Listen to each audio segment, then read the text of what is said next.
Earth has a surface area of almost 197 million square miles, and more than two-thirds of it is covered by water. To this day, a great majority of our oceans and seas remain vastly unexplored. We know more about the secrets and enigmas of the lunar surface than we do about the world's waters.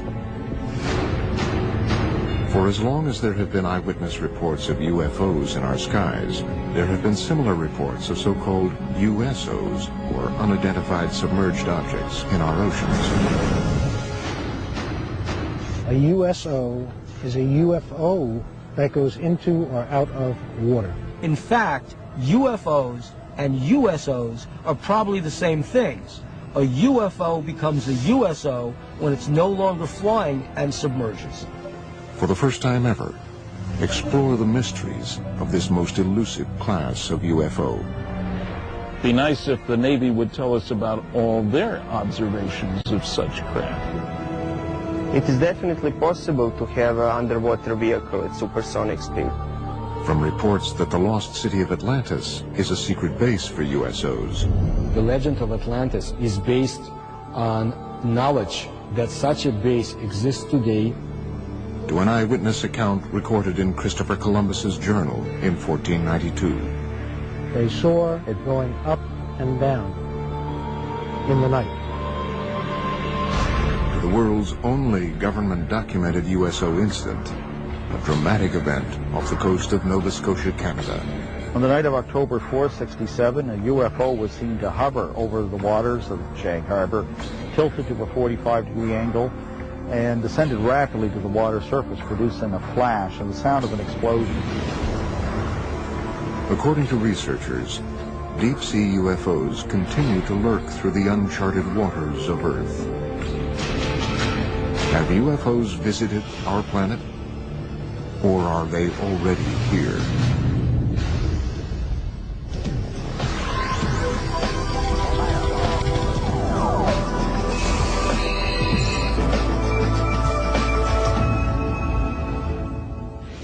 This is the Santa Catalina Channel, a 26-mile-wide stretch of the Pacific Ocean separating the city of Los Angeles from Catalina Island. According to experts, these waters, portions of which might be as deep as Mount Everest is high, may contain some of the world's darkest mysteries.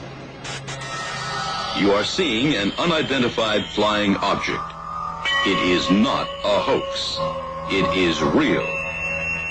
The film was taken by Leland Hansen while filming Catalina Island from a helicopter. In recent years, escalating reports of unidentified submerged objects, or USOs, flying into and out of the channel have caused great concern to local residents and researchers. The whole area here is just a huge hotbed of UFO activity. I've uncovered probably 200-300 cases of UFOs flying over the mountains and over the water here. It's just a huge hotspot. Preston Dennett is the author of UFOs over California.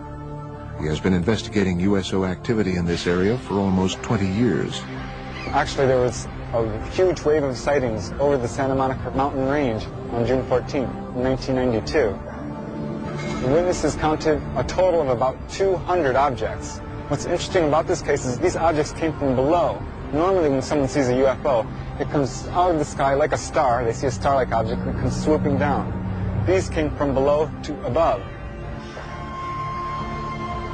June 14th, 1992, 10:24 p.m. For almost 2 minutes, the waters of the Pacific Ocean explode with light as hundreds of bright, disc-like craft are witnessed flying out of the water together.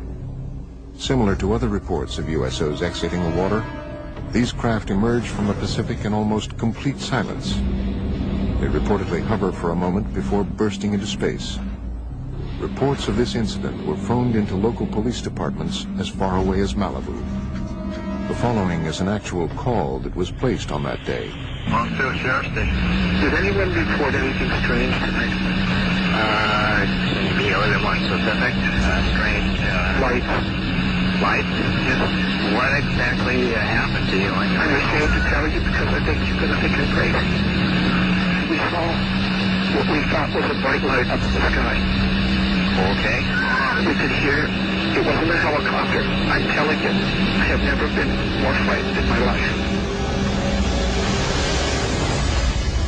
According to Dennett, the incident was also reported to the U.S. Coast Guard sector in Long Beach, which ultimately declined the search request.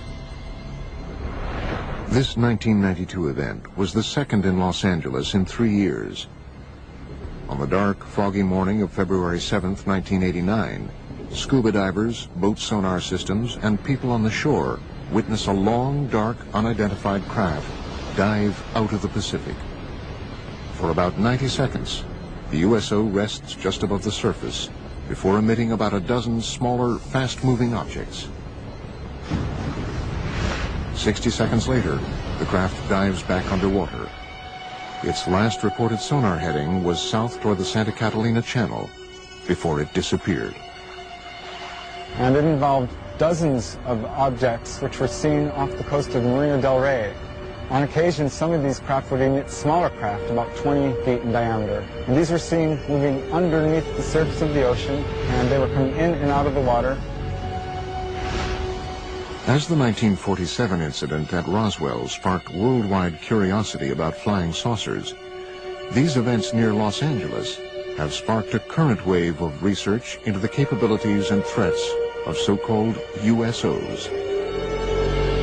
The oceans of the world covering, 70% of the planet, they hide a lot of history and a lot of mystery. There's a very good reason for a whole society of creatures, sentient creatures, advanced creatures living underwater because nobody goes there. It's fascinating to think of the underwater UFOs because they know a lot about this planet that you and I don't know. Unique to the USO phenomenon is the reported ability of these craft to multiply and break apart. One such astounding case has become known as the Golfo Nuevo event. On February 8, 1960, the Argentinian Navy is on alert as they track two unidentified submarine-like objects in its waters, thought to be American subs. Then, according to reports, the underwater objects are seen on sonar to break apart and fly out of the water. Sonar contact, 173, 438 yards. Contact, sonar contact, 173, 438 yards. Two gigantic submarines sighted by the Argentinian Navy in 1960 inexplicably multiplied into 6 other submarine objects. The Argentinians were never able to catch them or destroy them because the objects simply disappeared. The case even caught the attention of the Soviet Union's most senior officials. Nikita Khrushchev, who was the leader of the Soviet Union at the time, was so much intrigued by the whole story that he sent his diplomatic attaché in Buenos Aires to find out what's been going on. While some researchers contend that these reported cases might be nothing more than military submarines firing torpedoes, others argue that submarines were not capable of firing 6 or more objects in 1960. Late USO researcher Ivan T. Sanderson's 1970 book, Invisible Residents, was the first to analyze the USO phenomenon. He reports on another remarkable example of USO behavior. In March 1963, the U.S. Navy submarine exercise is progressing as planned 100 miles off Puerto Rico. Suddenly, one Navy sub abruptly breaks from its assigned route after picking up an unidentified object traveling at speeds in excess of 150 knots. The submarines are astonished by the depth at which the unidentified craft is moving, 20,000 feet underwater. It gave the acoustic signature of a single propeller type of motion through the water, and it was tracked at depths down to 20,000 feet, whereas a typical crush depth for a submarine would be 7,000 feet. So this thing, whatever it was exceeding the technical capabilities of submarines at that time and even today. The vessel is tracked for almost 4 days by the entire carrier group. The object would reportedly propel away at impossible speeds and then stop and rest, allowing for continued tracking by the Navy. Reports about this event were sent back to Sinclair Fleet Headquarters in Norfolk, Virginia. However, an official determination into what was seen on sonar that afternoon was never made. But according to reports, the Navy lost track of the craft after midnight on the fourth day. It was never picked up on sonar again. Nobody advanced a theory as to how somebody could move that fast. We have reports of USOs going into and out of the water, but we don't have any of the technical data. Flying saucers that are above the ground, people see them. But what's underwater, the Navy sees them. And the Navy isn't talking about what it's finding.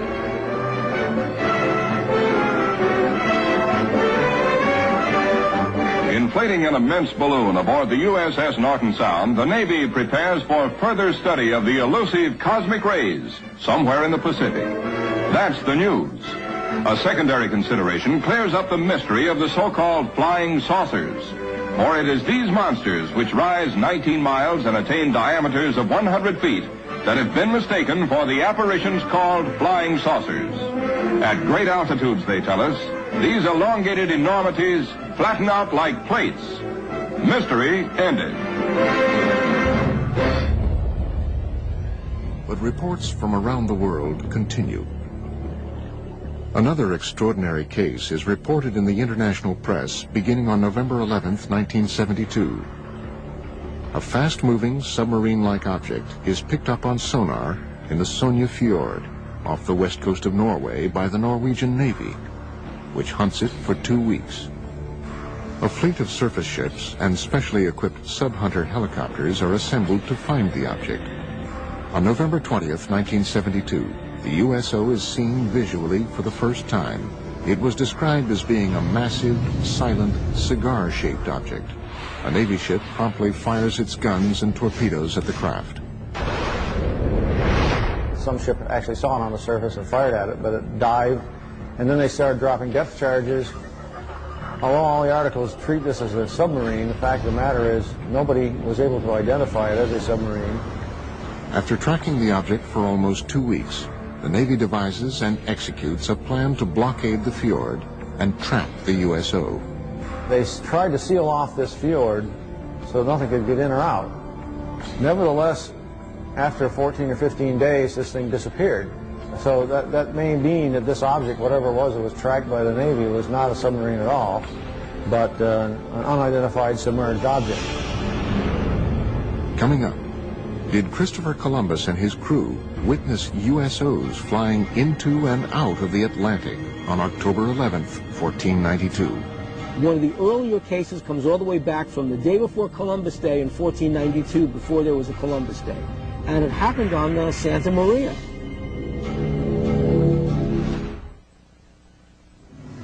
October 11th, 1492, 10 p.m. A calm, clear night. Christopher Columbus and his crew move slowly across one of the deepest ravines of the Atlantic and through the Bermuda Triangle. Below them is almost 4 miles of water. Suddenly, unearthly lights are seen flashing across the bottom of the ocean. One of the earlier cases comes all the way back from the day before Columbus Day in 1492, before there was a Columbus Day. And it happened on Santa Maria. This person's name was Gutierrez. And Gutierrez was on the Santa Maria with Christopher Columbus and noticed an object rising out of the water, a disc-shaped object. A great flash of light with a level of brilliance unlike anything known at the time suddenly erupts from the sea to the sky, startling Columbus and his crew of 120 aboard the 3-ship Spanish fleet. In less than 5 hours, they would discover the New World. Christopher Columbus maintained a log in the ship. It describes what could be interpreted as a UFO event. They saw, in the description given in the logbook, the flickering of a wax candle going up and down in the night. It couldn't have been a campfire on ground because it was beyond the horizon. This possible USO incident is more than just legend and lore. For the first time ever, original text from Columbus's log has been made available to the History Channel by archivists at Fordham University, custodian of a rare handwritten copy of the journal. The October 11th, 1492 sighting was not an isolated occurrence. Over the 2-month journey, Columbus's log exhibits a consistent pattern of cryptically reported peculiar incidents, including unexplained sightings and unusual events in outer space. The following is from an entry on September 10th, 1492, the halfway point of the voyage. The crew of the Nina stated they had seen a garaho and a water wagtail, but these birds never go farther than 25 leagues from the land. From an entry September 11th, 1492. Saw a large fragment of the mast of a vessel, apparently of 120 tons, but could not pick it up. Entries on both September 17th and September 20th indicate that stars or other unidentified lights in the sky are seen to move. The cause was that the star moved from its place, but the needles remained stationary. And from the infamous entry of October 11th. The Admiral, at 10 o'clock that evening, standing on the quarterdeck, saw a light. Calling to Pero Gutierrez, he told him he saw a light and bid him look that way, which he did and saw it. The Admiral again perceived it once or twice, appearing like the light of a wax candle, moving up and down. Is it possible that these strange events, recorded during the most fabled nautical journey in history, were the result of otherworldly vessels tracking Columbus's fleet? Some suggest, however, that any interpretations or rationalizations that might be gleaned from Columbus's log are not the whole truth. If Christopher Columbus saw a strange thing come out of the water, fly around his ship, and then take off, would he have told anybody about it? They'd have locked him up in the brig instantly. The guy's crazy, because things can't do that. One of the earliest USO reports comes from 329 BC. After witnessing what he described as shining shield-like objects flying into and out of the Jaxartes River in India, Alexander the Great was so convinced that he witnessed otherworldly vessels, he spent the final 6 years of his life searching for evidence of these objects in a diving bell, believed to be the world's first submarine. Some conclude, however, that Alexander's underwater adventures had a greater goal, finding and conquering the one kingdom that had eluded him, Atlantis. Well, Atlantis first enters literary history in the philosophical dialogues of Plato. These are the Timaeus and the Critias. The gods, bothered by the attitude of the Atlanteans, decided to destroy Atlantis. In one day and one night, they destroyed it with a cataclysm, and it sank. To this day, researchers continue to speculate about Atlantis as a hub of USO activity. The legend of Atlantis definitely is based on knowledge, probably lost by today, of some secret underwater civilization. Atlantis's supposed location in the Mediterranean would have provided USOs a convenient position from which to monitor human civilizations and their shipping routes to and from Asia Minor, Rome, and Athens. The Mediterranean was the cradle of ancient civilization. The Phoenician traders traveled back and forth between the Middle East and Greece across the Mediterranean. If there were a culture of either aliens or original inhabitants of planet Earth who wanted to seed the planet, to seed humanity with myth, the Mediterranean is a natural base for them to set up an underwater facility. Well, I don't know if Plato was talking about unidentified submerged objects when he came up with Atlantis, but I suppose there are people who, number one, assume that Atlantis is real, number two, that it's somewhere in the Atlantic, number three, that it's buried under thousands of feet of water. The ancient Athenians, however, were not the first to record stories of unidentified objects in the oceans. Experts believe the ancient Egyptians may have even recorded sightings in their hieroglyphic drawings. In ancient Egypt, in the temple at the city of Abydos, somebody made an inscription, a depiction of a submarine. There was another depiction of an object that looks like a helicopter. Who made it? How did the ancient Egyptians know about it? We have no idea. One of the earliest European cases is a series of reported English sightings in the 11th century. One of the oldest cases I have on the site goes back to the year 1067. It has to do with people in the countryside seeing something flaming in the sky that came down to earth, lit up the countryside, and then went up again, and then into the sea. Carl Feindt has been researching USO phenomenon for almost a decade. His internet site, waterufo.net, has an archive of over 900 current and historic USO reports. According to Feindt, one of the 20th century's first cases was reported in detail in the Philadelphia Inquirer on August 1st, 1904.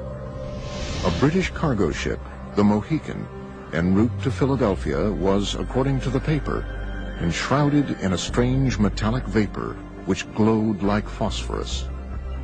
I have found out recently that that case is a heck of a lot more detailed and scary than originally shown. The captain and the crew confirmed that an object came across the ocean, a cloud, approached the ship, and it was glowing. Not a meteor, going straight down. It's coming across the sea. As it came towards the ship, the captain was trying to distract the crew to get them to do something different, and get over the fear. They couldn't move anything while the cloud was around the ship.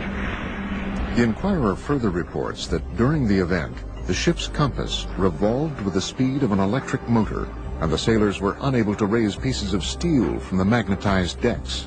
The story goes on to quote the Mohican's Captain Urquhart, who confirms that the account is vouched for by every man of the crew. But perhaps the most astounding USO-related event, according to experts, is a Canadian case from 1967. The Shag Harbor case is the most important USO case in documentation. The UFO moved underwater to a different point. A second UFO joined it. Coming up, we visit Shag Harbor, Nova Scotia on the 38th anniversary of this crucial USO incident. On October the 4th, 1967. That's where the light was, right behind me on the water.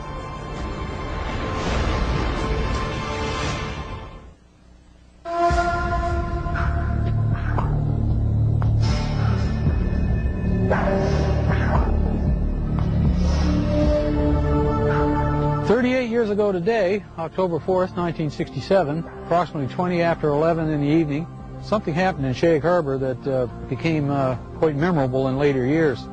The night of October 4th, 67 has become known as the Night of the UFOs among many UFO researchers. The Shag Harbor incident has become the best known aspect of that night. Chris Stiles and Don Ledger have spent the past decade researching the 1967 Shag Harbor USO incident. The case, widely reported throughout Canada at the time, had been largely forgotten in subsequent years. Their 2001 book, Dark Object, reopened the case, shedding new light on the many reported USO events of that night and the weeks following. The reason that the Shag Harbor incident came to the forefront and kind of eclipsed the importance of the other sightings from the Night of the UFOs is simply the fact that it's the one case where something came down out of the sky and crashed into the water. It made a noise, it made a flash. It's also unique in the sense that nobody reported a UFO. Several calls came in very quickly to the nearby Royal Canadian Mounted Police Detachment, and those reports said simply that people had seen lights, or perhaps an aircraft had crashed into the waters of what they called the Sound.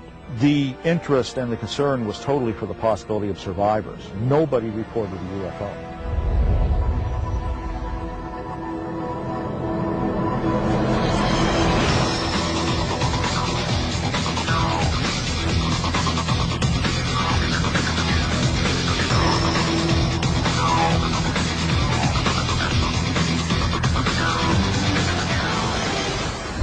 I'm not surprised now that I had seen something in the sky that night, because all over Nova Scotia, the night of the Shag Harbor incident, there were many UFO reports.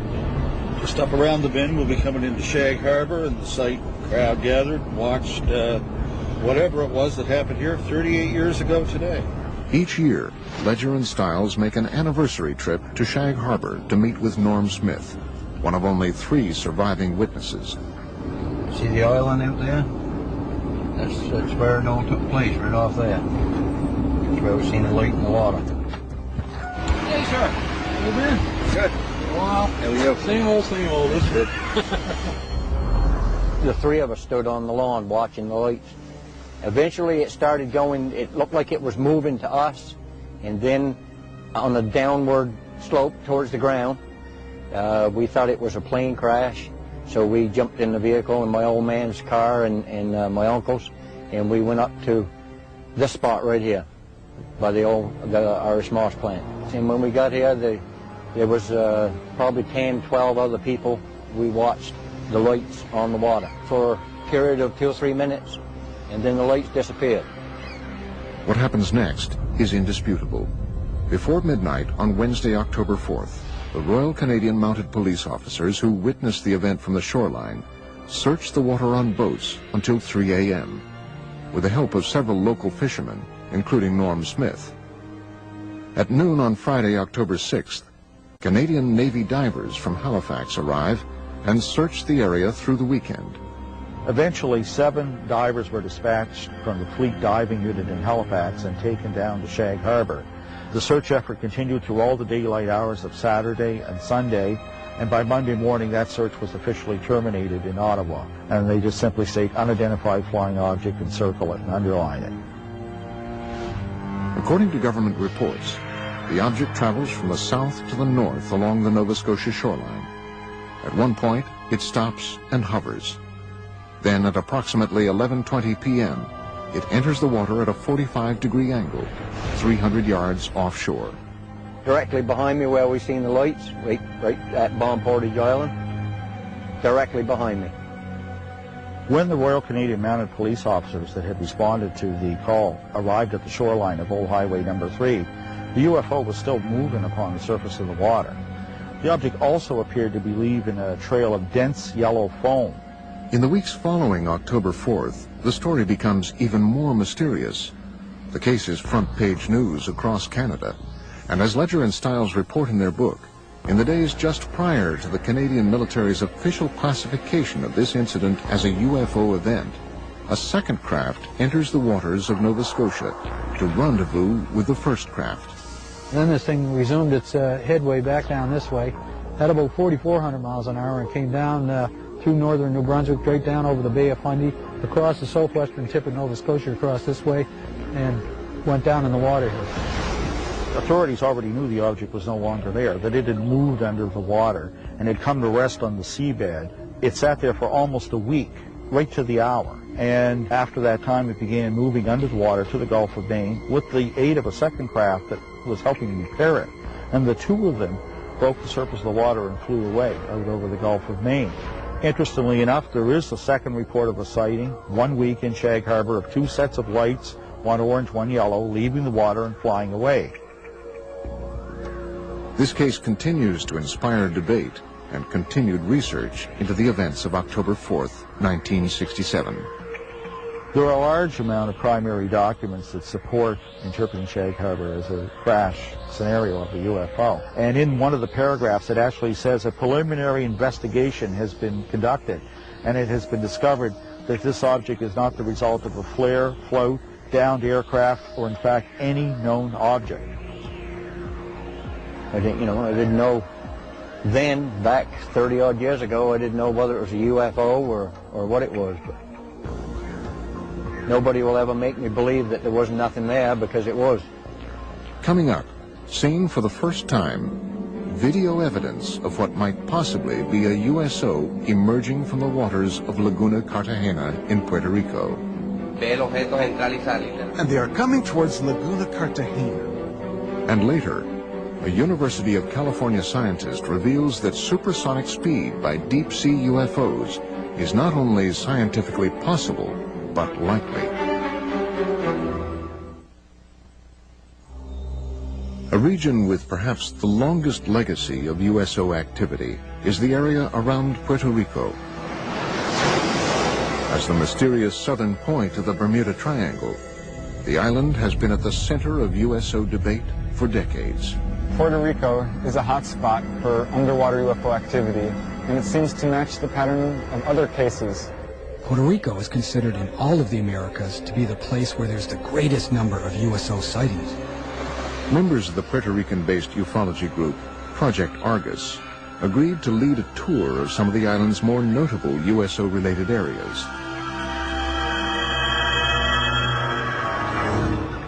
Laguna Cartagena is an isolated lake near the southwestern corner of the island. It has become linked to much of Puerto Rico's reported USO activity. I have been conducting investigations for years in Laguna Cartagena, where there's also a lot of secrecy about USOs. Laguna Cartagena since 1930 has been a place where hundreds of cases were reported of flying objects coming and going from the area. October 8, 2002, approximately 9 p.m., Puerto Rican police officer and Project Argus member Carlos Torres witnesses a red glowing USO fly out of the waters of Laguna Cartagena at an incredible speed. Then it stops and hovers just above the water. I was a witness of an object suspended over Laguna Cartagena. The military got involved because they were also witnesses. The object flew away and then back from Monte Indio. And it stopped and hovered over Laguna Cartagena. After hovering for several minutes over the area, the object was seen to crash back into the lake. Another Argus member, Giuseppe Quiñones, believes he captured the same object on videotape in 2004. I took a video on November 20th, 2004, in the immediate area of Laguna Cartagena. Seen for the first time, possible video evidence of a USO near this enigmatic lake. The brightly lit craft-like object was seen emerging from the water. Here, it hovers for almost 1 minute before flying away. In the mid-1990s, several attempts to disprove the USO activities were made, despite hundreds of witnesses that said they saw lights going in and coming out of the water. They have been seen all over Puerto Rico. Specifically, the most mentioned places are Laguna Cartagena and Route 303. The region of Lajas, through which Route 303 runs, has been another source of significant USO and UFO reports, including a possible 1997 crash on Monte Indio that left behind a scorched earth impact zone and many unanswered questions. In May 5, 1997, a UFO crashed there, burned many lands on the top of the mountains, and there was federals that night, and they obtained something that we don't know, a UFO. After this 1997 incident, local government officials began to take USO and UFO reports more seriously. As a direct result, the mayor of Lajas, Puerto Rico, recently designated the roadway through the heart of Puerto Rico's UFO country as UFO Route 303. But for now, other USO-related events around the island are far more pressing for experts. In the hills around Lajas, a mysterious government aerostat, a tethered balloon-borne radar, is frequently launched up to 3 miles in the air, ostensibly to monitor air traffic and weather. However, USO researchers believe the balloon's real function is actually covert, to observe and record UFO and USO activity. There is a government document in the legislature where a secret investigation was conducted. Not public, but secret, about the USO events in the waters. But the document states that they do not pose any danger to humanity. The volume of USO reports from around this small island have prompted many to speculate that the deep waters directly below the southern tip of the Bermuda Triangle, just offshore, conceal more than USOs. Experts and researchers from around the world believe they possibly obscure a major USO base as well. It is suspected that there's a base between La Paguera in an area near Cabo Rojo. It is also supposedly very deep and cavernous, and it goes as far as Laguna Cartagena. The motive for them coming in and out of the water is so that they are able to enter in one area and come out in a different area in the underwater basins. Could all of these events simply be tied to local mysticism, or perhaps the cultural sway of the Bermuda Triangle? In Puerto Rican culture, the majority of the people here, even though they talk about the chupacabra and the Bermuda Triangle, they do not believe in any of this. Or is there possibly something more? It's a reality. The USOs in Puerto Rico are real. There are hundreds of testimonies and witnesses. It's all real. I think that the UFO phenomenon is real. Here in Puerto Rico, there have been hundreds of cases. That is a reality. Coming up, possible photographic evidence of a USO exiting the waters of Gulf Breeze, Florida.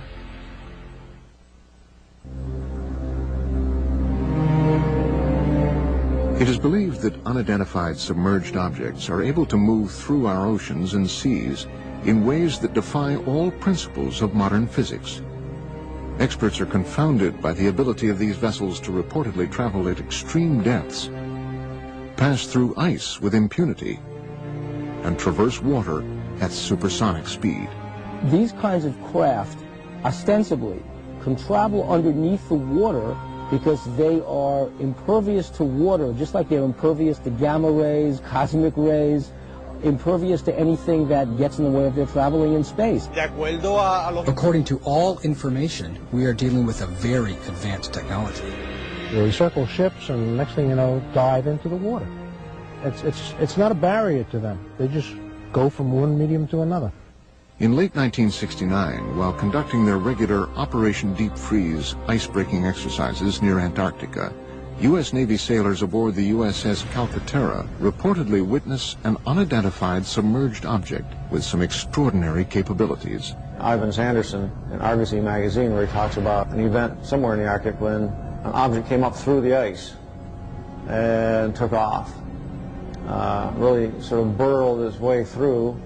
A large submarine-shaped object at least 100 feet long is seen bursting out of the frozen ocean through several yards of solid ice at an incredible speed. But this case, however, is only one of many similar incidents reported by navies around the world. I know of one case that occurred near Leningrad. In the winter of 1976, a USO broke down through the ice, maneuvered underwater, and then again broke back out through the ice. They do melt ice. Now, if you had a meteor, the dynamics of the thing would break the ice into chunks and scatter them all over the place. With the UFO, it's a clean hole. USO witnesses have also reported seeing waterspouts beneath USOs as they exit the water, including Ed Walters, a resident of Gulf Breeze, Florida, who snapped this never-before-seen Polaroid picture of what appears to be a USO above a tornado-shaped waterspout on July 7th, 1988. So he was looking north towards Gulf Breeze across the Santa Rosa Sound, a distance of about 7,000 feet. He noticed that the water down beneath the object started to get all foamy or something. You could see it dancing around, and all of a sudden this column of water went up and contacted the bottom of it. The picture that he took actually shows that. Such cases have caused some experts to assert that USOs might possibly use water as a fuel source. There are those who feel that water is essential for the fusion process. There are a lot of cases where UFOs hover over reservoirs and small bodies of water, not only large bodies of water. It does seem to be some evidence that they can use water to help their craft in some way. They may use water as a fuel. In these cases where they talk about objects hovering over the water and seeming to suck water up in, it certainly sounds like they need a big drink or something to keep going. Modern scientific theories abound about how USOs developed the ability to propel themselves through water with great efficiency. Researchers envision everything from massive jet-like propulsion systems to frictionless bubbles that cocoon the objects. So the engines wouldn't be engines as you and I would imagine engines. They would be generators generating a magnetic force, creating a magnetic envelope around the craft that repels the Earth's natural magnetism, hence allowing them to accelerate, decelerate, climb, fall, and navigate through the water. By exerting forces at the surrounding fluid, seawater, nice electrically conducting fluid, you control the drag, you control the flow, the speed, the lift. You can get around all the problems of high-speed motion under the water. A magneto-aerodynamic system would work similar to the electromagnetic submarine that was successfully tested. An electromagnetic submarine was in fact built and tested by the University of California, Santa Barbara in the mid-1960s. It took advantage of saltwater's natural ability to conduct electricity. The first successful test of an electromagnetic propulsion system was conducted on Earth in 1966, when this electromagnetic submarine was first demonstrated. This electromagnetic submarine moves through the water as a result of electromagnetic forces. It has absolutely no moving parts. The principle here is that seawater is an electrically conducting fluid. You push against the seawater by Newton's laws, elementary physics, it pushes back, and off you go. Is it possible that USOs take advantage of this natural capability of our oceans to reach supersonic speed? Water is a great magnetic conduit. In fact, if they were traveling using a process called diamagnetism, which is a weak repellent force, then water would enhance that force, which would explain why these craft are able to navigate in water so well. One researcher theorizes that USOs might move rapidly through the water and avoid catastrophic damage using the same principles as a common light bulb. UFO is the filament in this particular case, and the bulb is the field, and that protects the UFO. It keeps the water from coming onto it when it goes in. They move it, though, and it never touches the UFO. And that can be achieved by creating so-called supercavitating bubble around the whole object. In that way, whole object travels together with a bubble of water vapor. Marco Princivat is a professor of mechanical engineering at the University of California, Riverside. He devised an experiment for the History Channel demonstrating the physics behind possible supersonic movement through the water. Basically, the only thing that you can play with is a shape of a vehicle. And it will deviate from standard shapes of a submarine. To demonstrate how different shapes can produce the conditions for supersonic underwater travel, Princivat and his team force an underwater current along with green dye and high-powered lasers around different submerged objects. So if we have something called a streamlined body, we see that fluid flows undisturbedly around that body. This red streamlined object represents the perfect shape for a fast-moving underwater vessel. In direct contrast, the cube that is tested creates massive resistance all around the object. A good shape for an underwater supercavitating vehicle would be something similar to a return capsule of Soyuz or other space missions. The laws of earthly physics change dramatically underwater. Propelling an oceanic vehicle to supersonic speeds requires an amount of power greater than what man has currently invented. A vehicle that has a 5-foot diameter and we want to go at the speed of sound in the air, we would need an engine that can produce 15,000 horsepower. For the same vehicle to reach the speed of sound under the water, we would need an engine that can produce around 1 million horsepower. While it might be scientifically possible for USOs to prowl the oceans at supersonic speed, how have these craft developed the technology required to achieve this milestone? The many mysteries of these craft may never be fully understood, and that is exactly what provokes the greatest debate and distress among investigators and researchers. I think it's easier for us to land a man on the moon or even create a moon base than to land a man on the bottom of the ocean. If they're hostile and have come here to conquer Earth, they would have done it 1 million years ago. We might be their creations for all we know. The earth is conquered, we work for them, they live here, this is their planet. Do the cities of Sodom and Gomorrah actually exist? Josh Bernstein is on an epic quest to find out. It's gonna be a great adventure! So there actually could have been a Sodom and Gomorrah. If I'm not back in 5 minutes, send a search party. Digging for the truth, Sodom and Gomorrah, next on the History Channel. This way is much more fun.